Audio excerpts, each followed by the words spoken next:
Hola a todos, bienvenidos a esta nueva edición de Puntos de Vista de CSTV en español. Les saluda Wu Shuoyu desde Beijing. La Cámara Baja del Congreso brasileño dio el visto bueno al enjuiciamiento político de la presidenta Dilma Rousseff, después de que más de 2/3 de los 513 diputados que la conforman votaron a favor del proceso de destitución.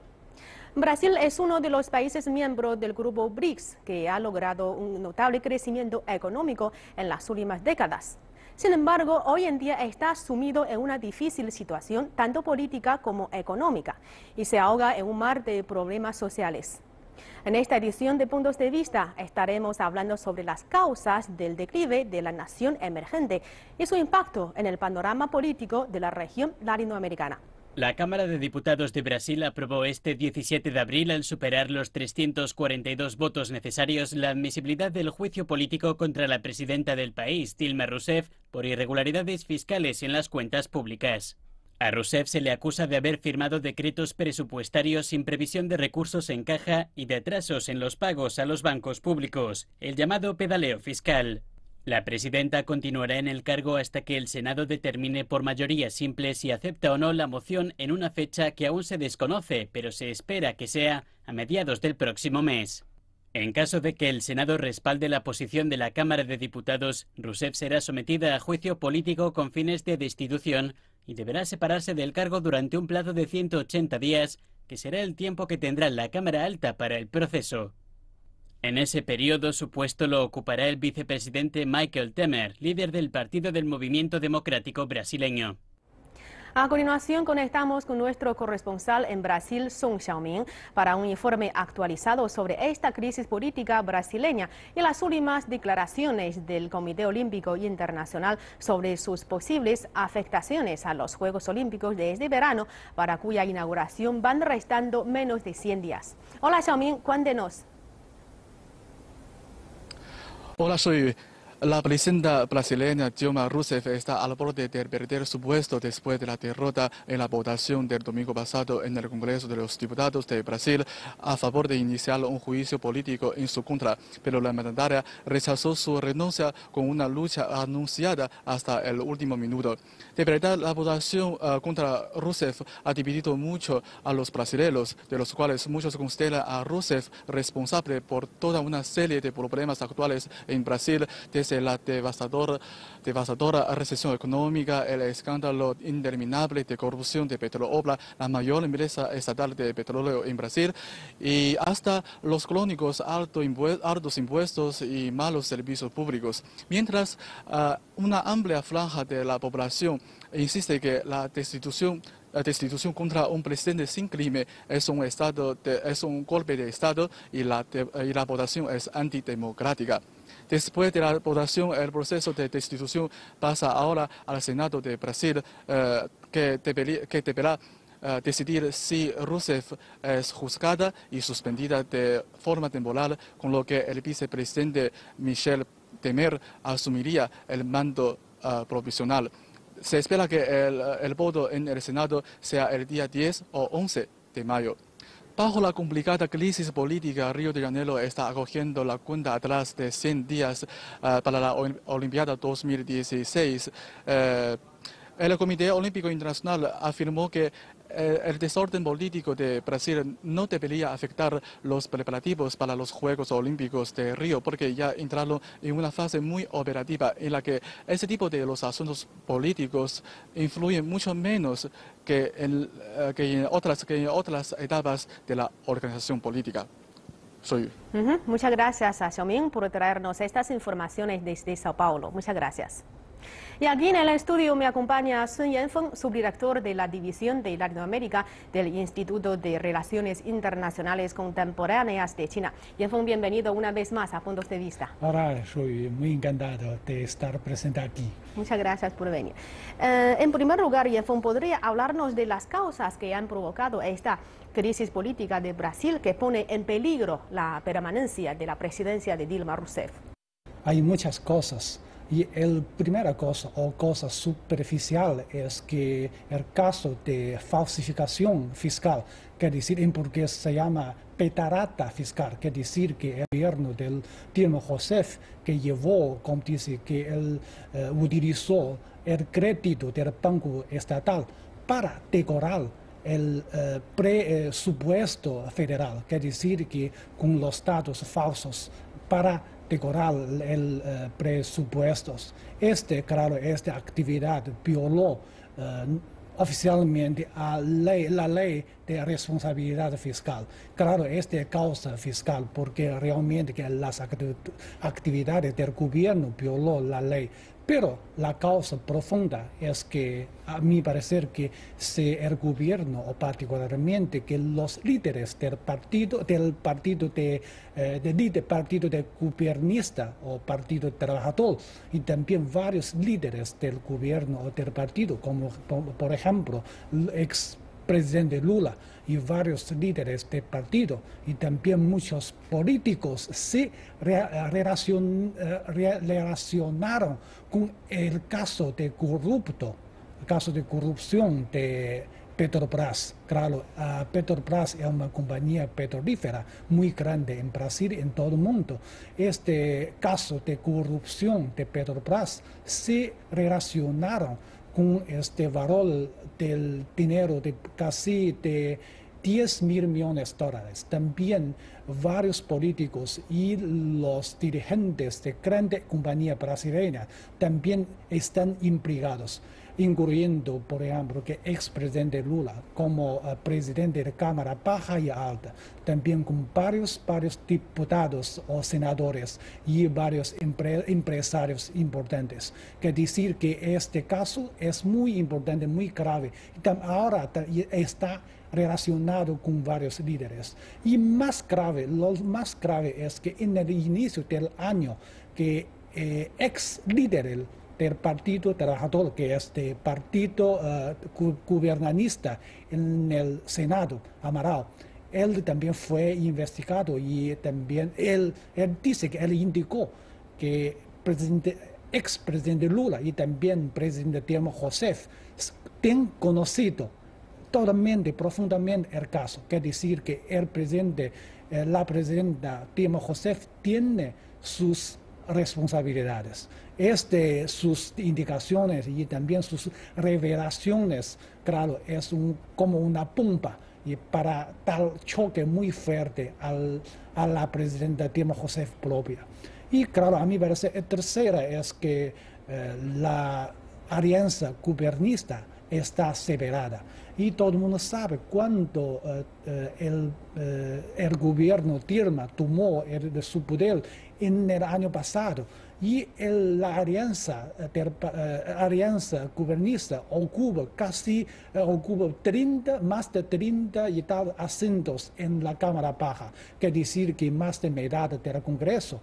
Que decir, con esta ventaja, ninguna propuesta de destitución no se puede ser aprobada.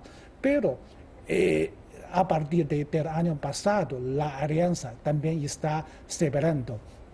Particularmente que el partido mayor, más grande en el Congreso, el Partido de Movimiento Democrático de Brasil, PMDB, él separó oficialmente marzo pasado. Y quiere decir que él quería salir de la alianza.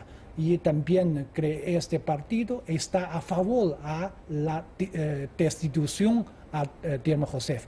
Entonces puede imaginar si es muy grande de fuerza de apoyo del gobierno de la presidenta Dilma, perdió, claro, esta propuesta, este pedido de destitución es muy fácil de aprobar en el Congreso.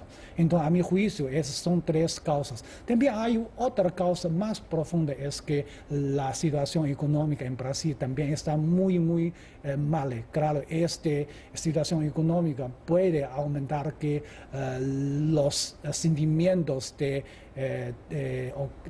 responsabilidad del gobierno de Dilma Rousseff. Sí, tiene mucha razón. Es decir, que en primer lugar las acciones indebidas de presupuesto y además temas de corrupción provocaron la pasión del pueblo brasileño contra del gobierno actual. Y también una división interna del partido gobernante también promueve un paso más a su partido gobernante a la mala situación como esta. Y el domingo pasado la Cámara Baja votó a favor de la destitución de la presidenta, pero el gobierno brasileño ha dicho que tiene confianza de que el Senado no dé luz verde a este enjuiciamiento político y argumenta que todo esto es una estratagema de la oposición, habla de un golpe de Estado. ¿Qué piensa usted de estas declaraciones del gobierno brasileño? A mi juicio que para el gobierno de Dilma Rousseff, él se considera muy inocente. ¿Por qué? Porque las actividades de falsificación fiscal para los gobiernos brasileños como una cosa muy común, muy normal, porque según las medias brasileñas, muchos gobiernos anteriores también hicieron esas mismas medidas. Entonces, quiere decir, para el gobierno Dilma, él consideró que esta actividad no es una cosa extraña, es una cosa normal, porque ellos, claro, los gobiernos anteriores, como los gobiernos del Enrique Cardoso, también el gobierno de PSDB, y ellos hicieron, ¿por qué mi gobierno no puede hacer? Para ellos es inocente. Y entonces, a su juicio, ¿qué decisión tomaría el Senado en menos de más o menos 15 días? Sí. Quiere decir que para el gobierno que es normal, entonces no tiene la causa más justa para este enjuiciamiento. Pero para el Senado, a mí parecer que sería muy difícil para su voz, porque según las medias brasileñas, actualmente en el Senado, casi 45 hasta entre 45 y 47 senadores apoyaron a este pedido de destitución contra la presidenta. Pero el gobierno, que es la alianza de gobernante, también cuenta con más 15 y 17 senadores que le apoyan. Y también como la Constitución brasileña, para aprobar o para tal visto, bueno, finalmente de destitución es necesario que 2/3 de todo el Senado, quiere decir que en todo Senado que cuenta con 81 senadores, tiene que contar con pero menos 54 senadores. Quiere decir que todavía hasta ahora el gobierno todavía tiene espacio para hacer trabajos, para apoyar, para pedir o para buscar apoyos de los senadores. Claro. Y una inquietud. Imaginemos que no procede la destitución, entonces puede el gobierno de Rousseff pasar la página tranquilamente. No, porque como han dicho la oposición, pedido de destitución solo un primera ronda. Y todo el mundo sabe que, como yo mencionó, que la alianza gobernante ya está separada. Quiere decir que el partido o que la alianza gobernante ya está en una situación minoria en el Congreso. Quiere decir que la oposición tiene más fuerza para iniciar otra ronda de destitución. Y más importante es que la popularidad del presidente Dilma Rousseff ya está caída mucho. Quiere decir que, y claro, en el año pasado, que en el inicio del año 2015, y su popularidad del presidente Dilma todavía logró más o menos 50%. Pero, sin embargo, hasta ahora solo cuenta con 8% más o menos. Quiere decir que la presidenta Dilma Rousseff o su gobierno ya perdió la base de popularidad. Este señal muy importante. Y tercero, a mi juicio, es que realmente que el caso corrupción de Petrobras todavía no terminó. Y si este caso continuará las investigaciones más profundas, si tiene más implicaciones a la presidenta propia o a los líderes del PT, Partido de Trabajadores, tal vez la situación se encuentra más difícil, más compleja. A decir la verdad, nos da mucha pena, mucha lástima de ver que un gigante latinoamericano como Brasil está en esta situación, porque sabemos que Brasil es uno de los países del grupo BRICS con un amplio territorio y abundantes recursos. Y su rápido crecimiento económico en las últimas décadas han sido objeto de, por ejemplo, confirmación, admiración y respeto a nivel mundial de todo el mundo. Sin embargo, actualmente enfrenta a muchos problemas, como por ejemplo su recesión económica.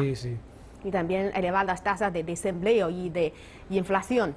Todas estas cuestiones afectan a todos los sectores de la sociedad brasileña. Entonces, en calidad de la mayor economía latinoamericana, podemos decir que hay que reconocer que Brasil actualmente vive su peor retroceso económico durante los últimos 25 años. Usted, como conocedor de los asuntos brasileños, ¿podría decirnos cuáles han sido las variables que han lastrado al gigante latinoamericano en una situación tan mala como esta? Sí, hay también muchas causas. Y claro, y como los brasileños, ellos se consideraron que la causa más grande es la causa externa, que es decir, que ellos consideran que las condiciones internacionales están en situación muy peor, particularmente que la caída robusta de los precios de commodities y también la economía mundial también está en un ciclo muy peor, que es ciclo económico muy peor.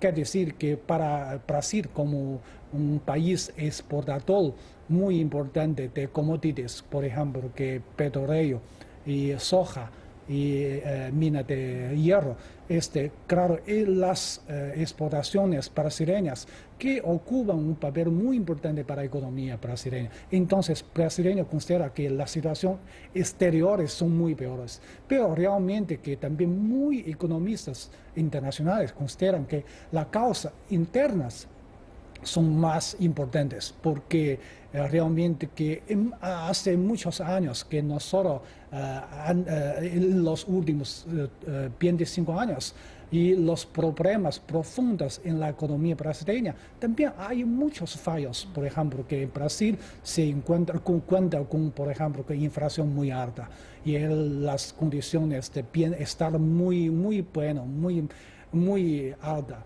y también con tasa de intereses muy alta. Y también quiere decir todos los costos muy altos que se llaman costo brasileño. Es decir, estos costos muy altos puede ser un encargo muy pesado para empresas brasileñas.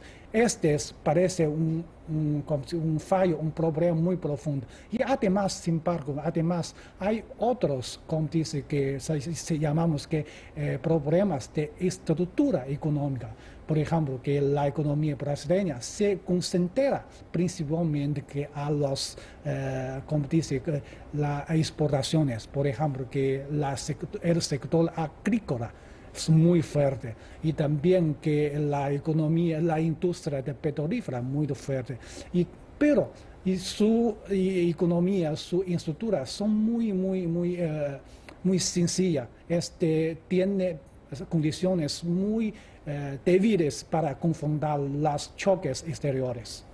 Sí, en fin, hemos visto muchos ejemplos de los países en el mundo que la recesión económica repercute negativamente la estabilidad política, y la inestabilidad política a su vez también propicia una acusación del declive económico. Entonces, ¿cómo ve usted esta teoría en el caso de Brasil esta vez? Sí, este caso de Brasil es un certificado que puede certificar que la estabilidad política puede afectar la economía brasileña.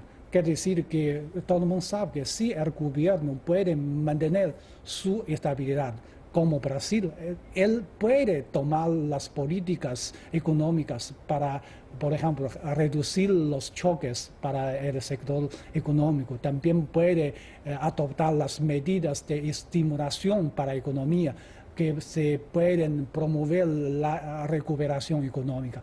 Pero en el caso Brasil, que todo el mundo ve que el gobierno de Dilma Rousseff no puede tomar con suceso las políticas económicas o promover la reforma económica. Todo el mundo sabe que en el año pasado el gobierno Dilma él pretendía tomar políticas de estimulación a la economía, pero las medidas favorables a la economía ya se encuentran con obstáculos en el Congreso por la oposición. Y las propuestas económicas, económicas también se encuentran con los obstáculos, con los partidos en la alianza gobernante. Quiere decir que debido a las luchas políticas dentro y fuera de alianza, ya se encuentran obstáculos muy políticos de los partidos. Y además que vamos a ver, particularmente en el inicio del año, cuando se inició oficialmente el proceso de destitución contra Dilma Rousseff, y el gobierno, claro, no tiene más energía, más voluntad en el sector económico. Y actualmente el gobierno Dilma, claro, quería que ofrecer toda energía para confrontar la economía, no, para contra esta destitución. Claro. Entonces, a mi juicio, para el gobierno o para el gobierno de Dilma Rousseff, la economía ya no está en el primer lugar de su política internacional, política interna. Sí, además de todo esto, ya hemos visto un fenómeno que a finales del año pasado, dos pesos pesados de la región latinoamericana celebraron sus elecciones generales. En primer lugar, Argentina, donde la izquierda perdió el poder. Y después, en segundo lugar, en Venezuela, también la izquierda perdió la fuerza mayoritaria del Congreso, y esta vez el gobierno de Rousseff, también de izquierda, está sometido al escrutinio. Entonces, la izquierda atraviesa un momento bastante difícil en estos tres grandes países de la región latinoamericana, lo que supone definitivamente un cambio en el panorama económico de que había dominado el subcontinente en las últimas 3 décadas. Entonces, ¿diría usted que estamos ante el inicio de una nueva transición política de la región? Sí, parece que sí, porque todo el mundo sabe que en los últimos años que los países que con el poder de la izquierda se encuentran con las dificultades de gobernanza, particularmente como mencionó Brasil, Venezuela y Argentina. Y claro, Argentina también ya se tornó el gobierno de izquierda para derecha. A mi juicio, tiene varias causas, porque anteriormente que los gobiernos de la izquierda tomaron las políticas muy favorables a la clase muy baja, que quiere decir que aprovecharon muchos recursos financieros para beneficiar a la clase más baja. Así que sí, la economía de los países está muy buena, no hay problema, pero cuando la economía está en caída, los gobiernos de la izquierda no tienen más recursos financieros para mantener estos beneficios. Entonces, la clase media, o quiere decir, la sociedad no tiene más satisfechas con las políticas de gobiernos de izquierda. Y además que la izquierda, la fuerza de izquierda de la América Latina también se aprendieron las experiencias de la izquierda, que es decir, que llama muy la atención a las políticas sociales favorables a la clase más baja. Entonces, y en el futuro, cuando por la elección de Perú u otros países, tal vez hay como dice, retorno, cambio político muy visible de izquierda a derecha. Pero a mi juicio, tal vez solo un fenómeno que provisoria, tal vez que cuando en el futuro la gobernanza de derecha se encuentra dificultad, la izquierda también tiene posibilidad de desde recuperar sus influencias políticas. Pero quiero que en el caso Perú es otra cosa, porque el gobierno de Ollanta Humala también es de centro derecha, ¿no? Derecha, sí, pero la Pero derecha... no va desde izquierda hacia derecha. Sí, pero el próximo gobierno ciertamente que es un gobierno de derecha. Sí. Generalmente los problemas estructurales son bastante complejos, no se resuelven con un simple cambio de alternativa de un gobierno. Entonces, ¿piensa usted que los países latinoamericanos están en buenas condiciones de someterse a una reforma o no? Sí, como usted mencionó, que los países latinoamericanos también todos pretendían hacer reformas económicas, particularmente que la reforma de estructura económica, pero a mi juicio que hay muchas dificultades. Claro, primero que como ya discutimos que la estabilidad política todavía no está muy madura, como uno sabe que particularmente que en los países sudamericanos, que muchos países se encuentran con crisis políticas, entonces en el caso tal vez no hay las condiciones más maduras para reforma, pero para otros países como Perú o como otros países del Pacífico latinoamericanos, tal vez también querían, tal vez podrían promover o podrían aplicar las reformas.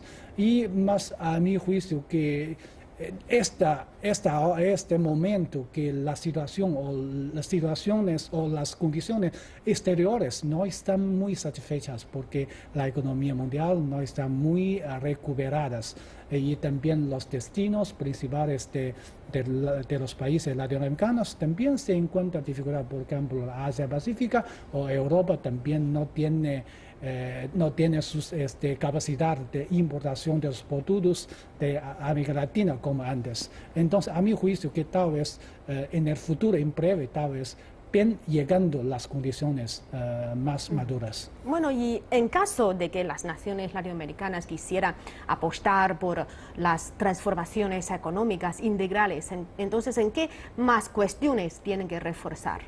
Sí, y claro, y como no sabemos que los países latinoamericanos querían o pretendían hacer reformas y según sus programas de gobernanza, vamos a ver que se concentran principalmente a los, por ejemplo, que reducción de impuestos para empresas y para individuales y también y para, como se llama, mucha atención a la educación y claro, que estímulo a innovación tecnológica y también reforma de la sector económico y estructura industrial y también crea diversificación de sus exportaciones y también crea que para iniciar el proceso de reindustrialización, que decir que quería cambiar su estructura, que se concentró solo para exportación de commodities, quería que desarrollar sus industrias de manufacturas. Estos son los lados positivos de la reforma de la estructura económica. Entonces, a mi juicio, también puede ser una oportunidad para China, porque todos saben que las cooperaciones económicas entre China y latinoamericanas tiene un lado muy importante, es que la cooperación es de capacidad productiva, quiere decir que un lado que los países latinoamericanos querían desarrollar, querían intensificar sus procesos de construcción de infraestructuras. Ya China también tiene esta capacidad y voluntad.